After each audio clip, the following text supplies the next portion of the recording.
tarde, pessoal.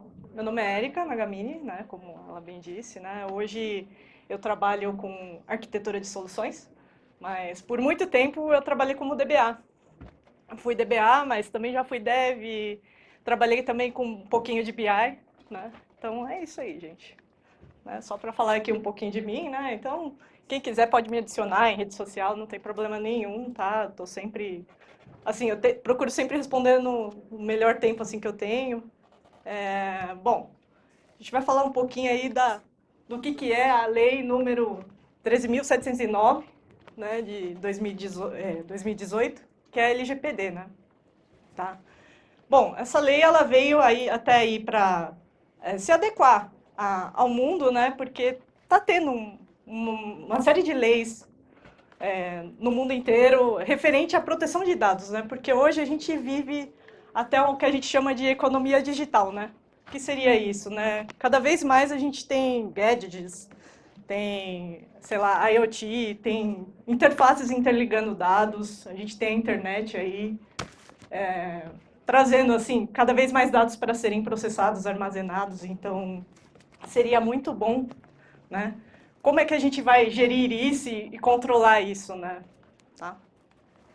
Então aqui é só um infográfico, né, para demonstrar para vocês, né, que cada vez mais a gente tem dados sendo trafegados no mundo pela internet e cada minuto tem sido gerado, por exemplo, né, olha, 2,9 milhões de e-mails têm sido enviados, né? Pô, então se a gente pensar isso num contexto mundial, é muita gente se comunicando e se falando, né? Tem até esse outro infográfico aqui que ele é bem conhecido, que seria comparativos, né? Do que era feito na internet em 2018 e 2019, tá? Então a gente vê que é uma tendência mundial trafegar dados, por isso que essa lei é tão importante, né? E se a gente pensar assim, há 20 anos atrás, não existia tanta empresa trabalhando com serviços, né? Aí a gente fala assim, por exemplo, a Uber, ela é a maior empresa de táxi e ela não tem nenhum táxi. Então, você vê, né? Cada vez mais a gente tem mudado um pouco o conceito de, ao invés de ter as coisas, trabalhar como um serviço, né? Muita coisa tem sido feita em cloud e é nesse contexto, né? Aí eu falei, não, vou parar para pensar no meu dia a dia o quanto eu uso de dados, né? Até tirei umas fotos aqui, você vê, ó, não é nada demais, né? Mas no meu dia a dia, né? Tipo, tava lá na farmácia, né? A pessoa me pergunta, qual que é seu CPF? Tá, você vai lá e fala, né? Você tá num caixa eletrônico, você digita sua informação com digital, ou então você vai lá, digita uma senha, ou aceita um termo para acessar um aplicativo, até mesmo, sei lá, pega um relógio aqui e mexe. Então, quanto isso não tem de dado que é meu, que as empresas estão tratando, que eu não sei como, né? Aí, se a gente pensar, será que isso aqui não seria interessante a gente saber como elas tratam, saber como elas estão controlando isso, saber se eu posso ir lá e pedir, olha, exclui esse dado porque eu não quero que você trate. Ou até mesmo eles não, será que eles estão vendendo para terceiro? É estranho até, né? Depois que eu comecei a estudar esse tema, você fica pensando assim, nossa, quantas vezes eu não dei meu CPF e era um dado meu? E é tão importante, né? Alguém pode se passar por mim, será? Enfim, tá? Aqui são outros exemplos, né? Tem aquelas coisas de Facebook que fica, para reconhecimento de imagem, aí, se eu fosse mais velho, como seria? Né? Então, hoje cada vez mais a gente trafega dados. Tá? Indo muito nesse sentido, será que esses dados, além de serem tratados, eles estão seguros? Será que eles estão sofrendo aí brechas ou não? Tá? Então, aqui é só para demonstrar para vocês, né, nos últimos tempos, né, aqui é de 2019, né, quais foram as brechas de dados que houveram no mundo. Né? E aí você vê que aqui no Marriott teve, então ele dá todo, esse site aqui vale a pena vocês visitarem se vocês puderem, que eles vão montando, assim que surge uma nova brecha de uma nova empresa, eles vão colocando aqui no infográfico. Né? Outra coisa, né? Assim, não sei se vocês já acessaram esse site é bem interessante, que ele mostra assim, ó, com o seu e-mail, o que ele já sofreu de brecha, né? Por exemplo, onde tem o seu e-mail gravado, né? Então tem a parte aqui, sei lá, eu acessei e fiz um cadastro no FaceApp aqui, alguma coisa assim. Ele mostra onde ele está cadastrado. É bem interessante, né? Vale a pena para quem quiser conhecer. Tá? Ainda nesse sentido, por que a LGPD é importante? Isso na visão dos juristas. Tá? No final eu vou falar na nossa visão aqui até de TI. Né? Para os juristas, né, eles falam que assim, a LGPD pode trazer novos negócios aqui para o Brasil. Aí você para pensar por quê, né? Porque no mundo inteiro tem surgido leis de proteção de dados. Até na Europa, se você não se adequar, você não pode ter uma empresa lá ou trafegar dados por lá. Então, por isso que nesse sentido é bem importante. Né? Tem um respaldo jurídico. E vocês vão ver que tem pessoas que devem tratar esses dados. Tem pessoas responsáveis na empresa de vocês que vão ficar sob esse tema, então eles vão responder externamente e internamente sobre até a LGPD, né? Sobre brechas, sobre incidentes. Né? Aí, a adequação a leis presentes, obviamente, porque no mundo inteiro isso está ocorrendo. Né? E criar essa proteção de dados, né? Essa cultura, porque hoje, assim, até um tempo atrás a gente achava que dado não era importante e cada vez mais tem sido importante, né? Você consegue fazer análises, até hoje eu estava trabalhando, né? E assim, eu trabalho com machine learning. Então você faz muita análise em cima de dados que são muitas vezes as pessoas, né? E é complicado. Bom, aqui é só para fazer um parênteses, né, de quantas leis que tem relacionadas à proteção de dados aí no mundo inteiro, né? Então, vocês podem ver que é uma tendência mundial ela ter leis de proteção de dados. E a nossa, por incrível que pareça, até aqui na América do Sul, ela é uma das mais recentes. O Uruguai, por exemplo, ele já tem leis de proteção de dados há muito mais tempo que a gente. Tá? Aí falando, isso aqui até é bem interessante, né? Mostrando um pouquinho do que tem no mundo e quem tá mais adequado. Obviamente, a Europa começou esse trabalho desde 1990, eles vêm trabalhando em cima disso. Né? Então, até o gráfico está mais escuro aqui, ó. A Argentina, o Uruguai, que eu comentei, eles estão mais adequados à lei de proteção de dados que nós. Né? Bom, vamos falar um pouquinho aí dos aspectos gerais da lei de proteção de dados. Né? Bom, essa lei ela se aplica a pessoas físicas e jurídicas. Tá? Então, não é só a empresa que pode sofrer sanções por conta da LGPD, não, pessoas físicas também. Tá? O que ela dita também? Dita a forma que você vai tratar esse dado, qual que é o ciclo de vida dele, né? O que é o dado pessoal? Dado pessoal é tudo que identifica uma pessoa. Por exemplo, é uma característica. Pode ser física, pode ser, por exemplo, aqui hoje, se a gente pensar aqui, a gente está no auditório, se eu falar assim, quem é que estava palestrando agora, né, às 14h55 aqui nesse auditório? Vai chegar a conclusão que seria eu, então isso não é um dado pessoal? Isso é um dado pessoal, porque consegue me identificar. Esse é o sentido, né? Então, tudo que é dado que consegue identificar uma pessoa é um dado pessoal. Seja uma característica física, seja um lugar que você está, que você é único, né? Então, isso é um dado pessoal. Tá? E o escopo disso, ele é não só Brasil, né? Mas todo dado que é tratado do Brasil, dentro do Brasil, cabe sanção por essa lei. Agora, falando um pouquinho, né, dos tipos de dados pessoais, né? São aqueles dados que identificam a pessoa. Então, dado pessoal, obviamente, é dado que identifica a pessoa. E o que é esse dado pessoal sensível? Sensível é naquele sentido de que você pode sofrer algum tipo de exclusão, discriminação sobre ele. Então, sei lá, sexo de pessoa, ou, por exemplo, religião. Então, isso é um dado sensível, ele tem que ser tratado de uma forma diferente. É isso que a lei dita, né? E tem o dado que é anonimizado. É até difícil falar essa palavra, eu fiquei anonimizado, anonimizado, anonimizado. São dados que eles estão, assim, digamos, mascarados, né? Eles estão, que você não consegue identificar a pessoa. Então, até coloquei aqui uma pessoa aqui que não dá para ver a face dela, né, como exemplo, porque isso é um dado que você não consegue facilmente identificar a pessoa.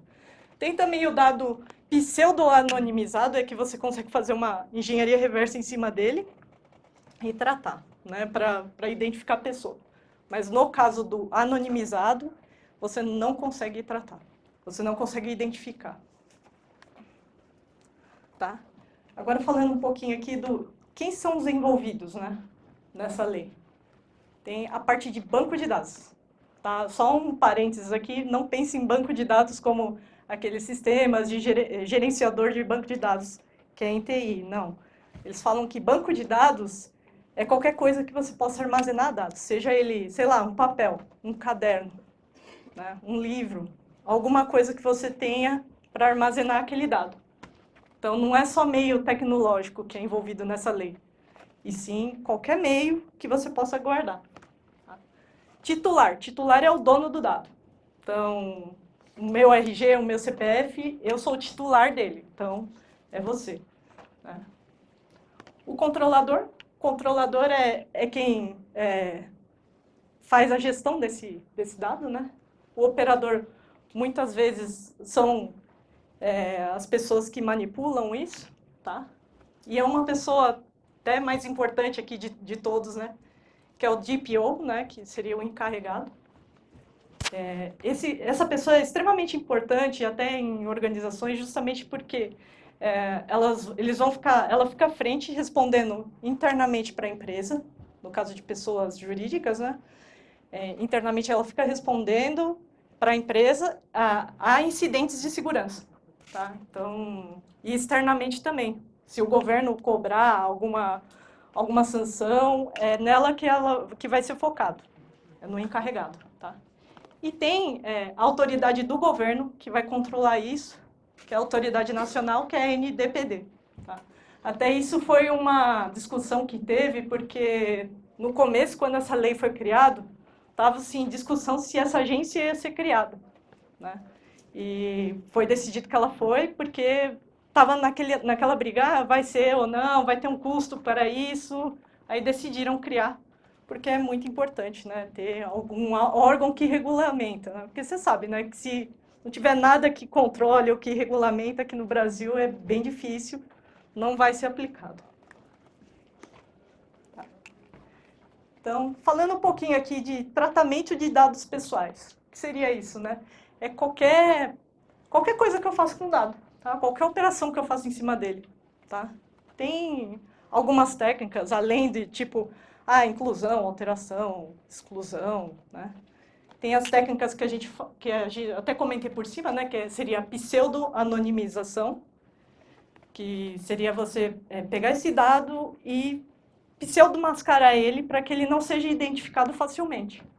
Só que na pseudo-anonimização, para anonimização, você consegue fazer esse reverso. Depois que ele é anonimizado, você não consegue fazer o reverso. Fazendo um parênteses, né, como é que se faria isso? Por exemplo, até falando uma coisa mais simples, né, de anonimização, você pode pegar uma massa de dados e falar, ao invés de você falar a idade que todo mundo tem, você fala que está na faixa de 20 a 30, 30 a 40. Isso são dados anonimizados. Eu não consigo falar dentro daquele grupo que aquela pessoa tem aquela idade, entendeu? Tá. Uma coisa que é bem importante até para a gente, assim, que desenvolve tudo, né? Essa parte de privacidade, né? Então, o que essa lei ela fala? Ela fala que a privacidade ela tem que ser desde o design, desde a concepção do sistema, ou até dos sistemas existentes, tem que ser adequado, né? E tem que ser por padrão. Então, a gente já tem que pensar isso desde a concepção até na hora que vai escrever o código e a tela e deixar tudo certinho, né? E tá, até falando um pouquinho mais de tratamento, né? Esse tratamento ele tem que envolver técnicas que é de segurança e até de governança, tá? Eu sei que isso aqui, para a gente que fala, a gente que é mais técnico assim, é meio chato de falar, pô, tem que documentar. Por quê?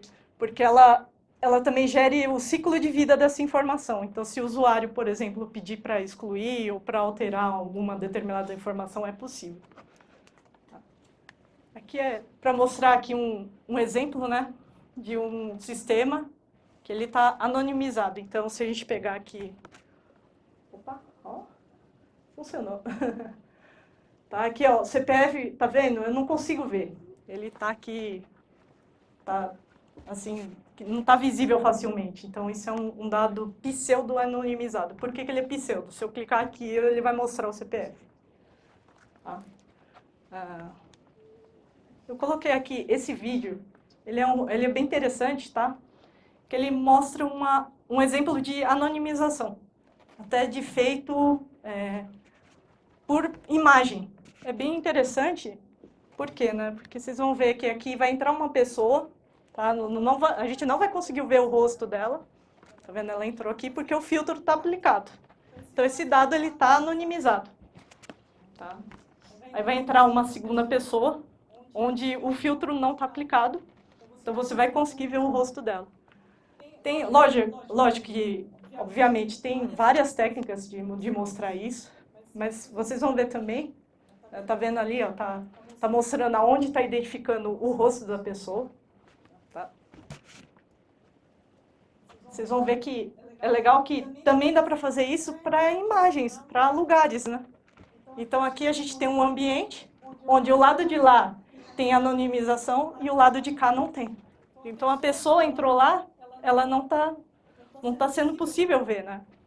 Deste lado de cá, você consegue ver ela, porque é o dado onde o filtro não está aplicado.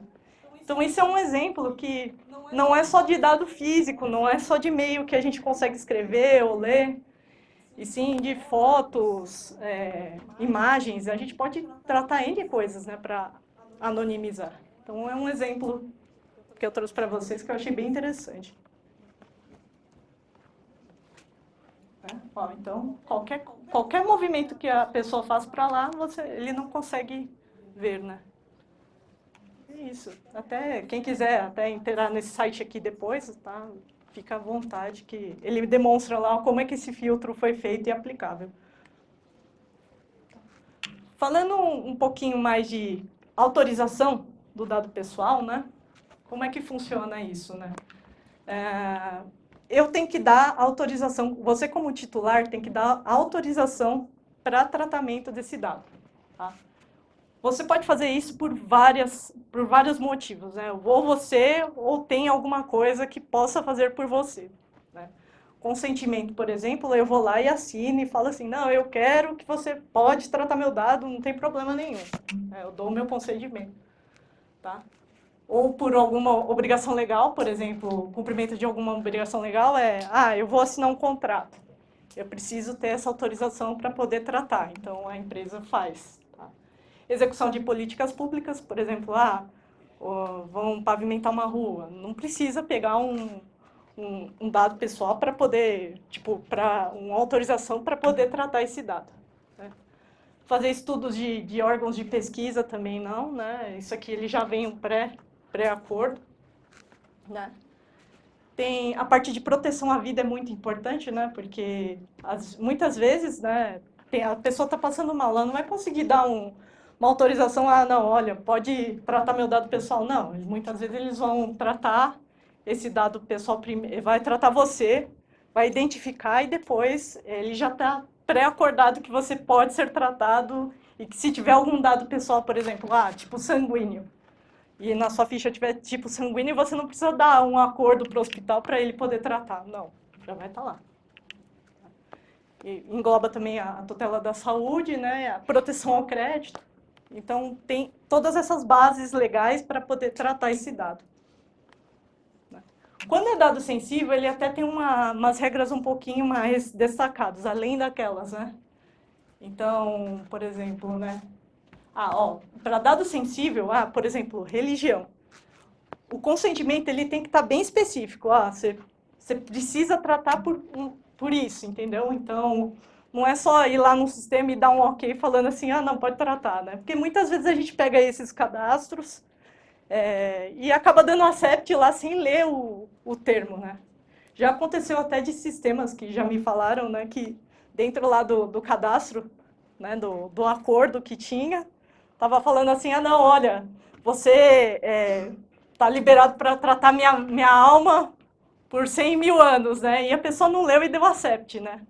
Aí foram descobrir isso depois de anos, a empresa falando, a empresa deixou lá para fazer esse teste, depois de anos, que vieram descobrir que tinha essa cláusula lá e até a pessoa reclamou e ele ganhou até um prêmio, a pessoa que descobriu. Isso aqui são 2 exemplos, né, de como se adequar a essa lei, né? Aqui eu coloquei até essa nota aqui, ela está em 2 línguas, né? Ela está em inglês e espanhol. Isso aqui especificamente era uma nota do Uruguai. Então você vê que lá eles já estão trabalhando nisso desde 2016, quando era essa nota. E a gente aqui está tratando isso agora. Lembrando que a vigorização dessa lei, né, vai ser a partir do ano que vem, da metade do ano que vem, de agosto de 2020. E ali é um termo de aceite de um aplicativo, né? Então aqui vem bem destacado como é que ele vai fazer, tudo. Só coloquei como exemplo. Tá? Agora, você como titular do seu dado, o que você tem direito? O que a lei diz? Ah, você tem direito à confirmação, que esse dado existe aqui, como ele está sendo tratado, como é o acesso, qual que é a rotina que você faz para guardar, manter esse dado, backupear, né? Você pode pegar e pedir assim, ah, eu quero que transfira esse dado que é pessoal meu para uma outra empresa, por exemplo, né? Ou eu quero me opor, eu não quero mais que essa empresa trate meu dado, tá? Então, tem todas essas bases legais para tratamento. Falando um pouquinho aí de aplicabilidade da lei, né, de como ela tem que ser, por que as empresas elas estão se adequando, né? Muitas delas elas têm que construir isso aqui, que é o relatório de impacto, né? Que esse relatório de impacto ele vai dizer quais são os tipos de dados, o que está sendo cadastrado lá, qual que é a metodologia que eles estão usando, tá? Qual que é a garantia que ele vai estar tendo do seu dado pessoal, né? Então, isso aqui é uma parte mais de governança que tem. Quais são os mecanismos que eles vão usar para, se houver um impacto, como é que eles vão mitigar, né? Notificação, né? Que seria, por exemplo, houve um incidente de segurança, como é que eu vou fazer? Né? A lei diz que todo incidente tem que ser comunicado para a Agência Nacional, né? E se isso não for feito, como é que ela vai ser feita? Qual que é o fluxo, né? Ah, teve um dano? Então tem que comunicar no momento zero, né? Em prazo razoável, que eles falam. Fazendo um parênteses até da GDPR, né? Que a nossa lei ela é bem baseada na GDPR. Na GDPR tem 3 dias, ela tem um prazo específico. Na LGPD ainda não tem, tá? Se não tem risco, na verdade, eles não precisam fazer a comunicação. Isso aqui é mais o fluxo, né? Quando você tem. E isso aqui é o mais importante, né? Por que toda empresa está se adequando? Justamente por conta da multa, né? A multa ela é bem alta. Então, o que a lei diz, né? Que a multa, para cada incidente que tiver, são 2% do faturamento da empresa, tá? Limitada a 50 milhões, então é muito alto. Por isso que toda empresa está se preocupando, cada vez mais tentando se adequar, porque já pensou, cada incidente, a gente tratar isso é bem alto, né? Isso aqui são mais os exemplos, né, de adequação à lei. Isso aqui é um sistema um sistema esse aqui do Gympass, não sei se vocês todos conhecem, né, mas lá dentro do site do Gympass, se vocês tiverem cadastro, tem lá uma parte de dados pessoais, vocês conseguem solicitar um relatório e eles geram para você qual que é o que tem de dado seu pessoal, tá? Ele vai falar lá, Gympass é um site que envolve academias, né? Frequência de academia. Então, ele vai falar lá o que ele tem, então, todas as academias que você frequentou, o tempo, o dia, tá? Então, ele dá esse relatório detalhado. Então, ele tem todo o controle do ciclo de vida desse dado, né? Tá, agora, pensando, tá aí, como é que TI como é que a gente vai se adequar a isso, né? Será que a gente tem que se desesperar? Não, não vamos, como é que a gente vai fazer, né? Então, até isso aqui é uma parte de estudo que eu fiz, né, pensando de como a gente vai se adequar a essa lei, né? Então, a gente pode atacar em 3 frentes, que seria na parte de mapeamento do dado, né, na prevenção e detecção. Então, técnicas de TI que a gente pode aplicar. Por exemplo, a gente pode ir no mapeamento, né? Mapeamento de processos, a gente vê onde o dado está sendo trafegado, quais são os usuários, quais são as permissões que eles têm, o que pode ter risco, aplicar alguma regra de segurança, ter uma gestão do ciclo de vida, fazer o relatório lá, o relatório de impacto, né? Então, é tudo nessa fase aqui de mapeamento. Ou a gente pode trabalhar em cima da prevenção, né, que seria a encriptação desse dado, seja física ou lógica, né? Ou até mesmo trabalhar em cima do controle de acessos, nas técnicas de anonimização, de pseudonimização ou de privacidade, né? Ou então até mesmo na parte de detecção, como é que a gente vai fazer isso, né? Tendo auditoria, né? Ou monitorações, alertas e etc. Tá? Aqui são parênteses, tem todos os artigos da lei que se adequam, né? que estão em cada fase dessa. Então, essa é a visão, é o que a gente tem que fazer para estar em compliance com a lei. Tá? Algumas informações gerais, até que a gente marcou aqui, tem alguns links, que são os links da própria lei. Tá? E agora, para finalizar, o porquê que a gente tem que fazer isso segundo a TI, né? Isso aqui é até um ponto que eu fiquei pensando, nossa, como é que TI tem que se adequar, né? Então, é mais também por uma questão de tendência mundial, você vê que tem várias leis aí sendo feitas em relação a dados pessoais, porque a gente tem trafegado muita informação e cada vez mais isso é tendência, né? A gente tem Big Data, Machine Learning e etc. Tem uma parte que é divisão das responsabilidades, isso é muito importante, porque, trabalhando com UTI, eu sempre vi assim, não, mas a TI que tem que gerar esse dado. Ontem mesmo eu fui numa operadora de celular, eles falaram, não, a TI que falou que não pode fazer. Aí você fica pensando, pô, mas não é a TI que gera o dado é nosso, né? Então, esse papel, eu acho que com essa lei ele vai ser um pouquinho mais segregado. As pessoas vão começar a ter a consciência que elas precisam cuidar melhor dos dados, né? Que é você.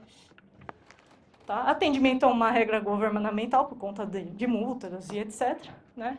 E pensar mais na parte de segurança desses dados. Né? Era isso, gente, que a gente tinha preparado. Eu queria agradecer vocês, muito obrigado pelo tempo aí. E é isso aí. Que ícone, né, gente? Falta pouquinha coisa pra gente fazer.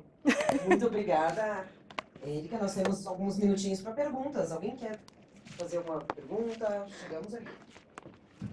Ótimo.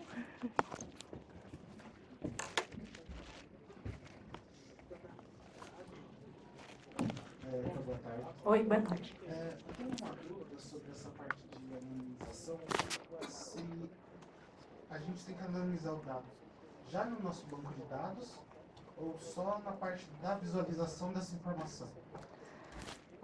A lei ela não é específica, se é só na parte de banco de dados ou só no front-end, só na aplicação. Tá? Muitas empresas, o que eu vejo no mercado, eles estão trabalhando nas duas frentes, tá? Encriptando anonimizando desde o banco de dados até a parte de visualização, tá? Mas não é uma regra assim específica, não tem nada na lei escrita assim que você tem que fazer nas duas camadas. Isso ali.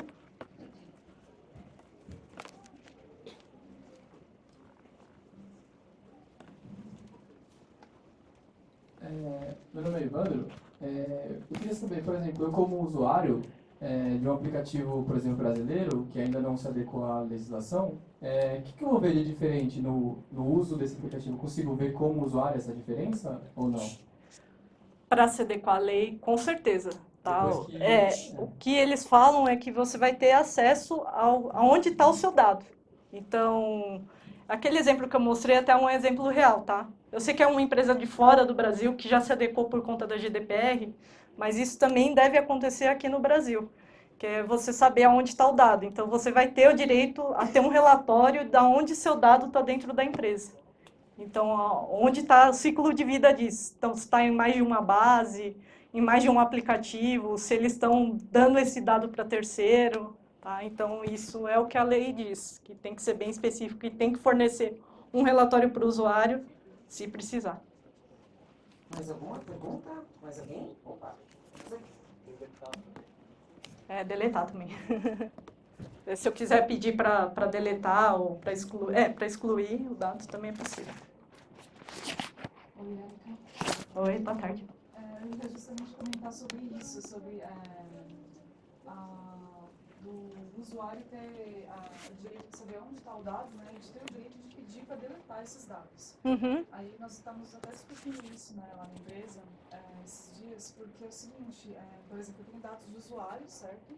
No meu e-commerce, por exemplo, e eu tenho esses dados do usuário para uma venda, certo? Uma vez que o usuário exige, né, que eu delete, né, que eu remova os dados dele da base de dados, como é que fica, por exemplo, a identificação do usuário na venda, entendeu? É que se é uma venda... A que ponto tem que deletar tudo, né, e até que ponto eu posso manter alguns dados para a identificação do comprador, né? Essa parte eu percebi que na lei, né, ainda não está muito claro. Uhum. Eu queria saber se você tem alguma opinião, alguma informação a mais relacionada a isso. A minha opinião é assim, se a empresa ela tem um objetivo ali, dentro da base legal, que ela está tratando seu dado por um determinado foco, por exemplo, ainda está ocorrendo a venda. Eu não vou poder deletar seu dado se ainda a venda está ocorrendo. Talvez de vendas de produtos passados possa ser deletado? Sim, se você depois concluiu isso. Tá? A lei ela não está tão específica nesse sentido. Tá? A minha opinião pessoal é isso, que se o dado ainda está sendo necessário e tem algum motivo para estar sendo tratado, ele tem que manter ali. Né? Não vai poder falar para o usuário, olha, você ainda está com uma venda pendente, eu vou excluir seu dado. Não dá para falar isso. Né? Porque senão como é que vai entregar um produto na casa, né? Falando aí de um e-commerce? Não faz muito sentido. O que pode ser aplicado também são técnicas de anonimização, né? A empresa quer manter, mas desde que ela não identifica que foi você especificamente que fez aquela compra, dá para aplicar uma técnica assim e melhorar isso. Quer fazer uma pergunta? Não, agora a gente já acabou? Acabou o tempo, mas Caramba! você vai no evento ainda, acredito eu, né? Tu vai Não, estar eu vou no ficar evento. aqui, gente. Quem quiser pode me perguntar. Tirem as dúvidas, tira as falem com dúvidas. a Erika. Muito obrigado. Uma Obrigada, salva de gente. palmas para a Erika, gente. E agora, claro,